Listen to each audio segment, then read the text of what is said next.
MES ಪುಂಡಾಟ ಖಂಡಿಸಿ ಕರ್ನಾಟಕ ಬಂದ್ ನಡೆಸಲಾಗುತ್ತದೆ. ಗದಗ ಜಿಲ್ಲೆಯಾದ್ಯಂತ ಯಾವುದೇ ಬಂದ್ ಇಲ್ಲ.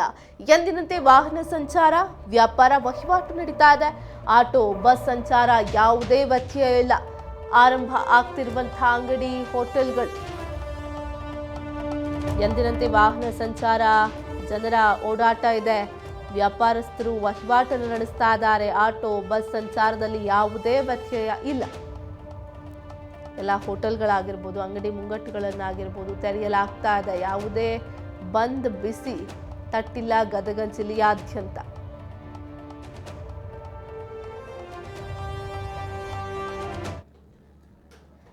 ಗದಗ ಜಿಲ್ಲೆಯಾದ್ಯಂತ ಯಾವುದೇ ಬಂದ್ನ ಬಿಸಿ ತಟ್ಟಿಲ್ಲ, ಯಾವುದೇ ಬಂದಿನ ಎಫೆಕ್ಟ್ ತಟ್ಟಿಲ್ಲ ಗದಗ ಜಿಲ್ಲೆಯ ಜನರಿಗೆ. ಯಾಕಂದರೆ ಬಸ್ ಸಂಚಾರ, ಆಟೋ ಸಂಚಾರ, ರೈಲ್ವೆ ಸಂಚಾರ ಎಲ್ಲವೂ ಕೂಡ ಯಥಾಸ್ಥಿತಿಯಾಗಿರೋದ್ರಿಂದ ಜನರ ಓಡಾಟ ಕೂಡ ನಾರ್ಮಲ್ ಆಗಿಯೇ ಇರುವಂಥದ್ದು. ಬಂದ್ನ ಬಿಸಿ ಗದಗದಲ್ಲಿ ತಟ್ಟಿಲ್ಲ.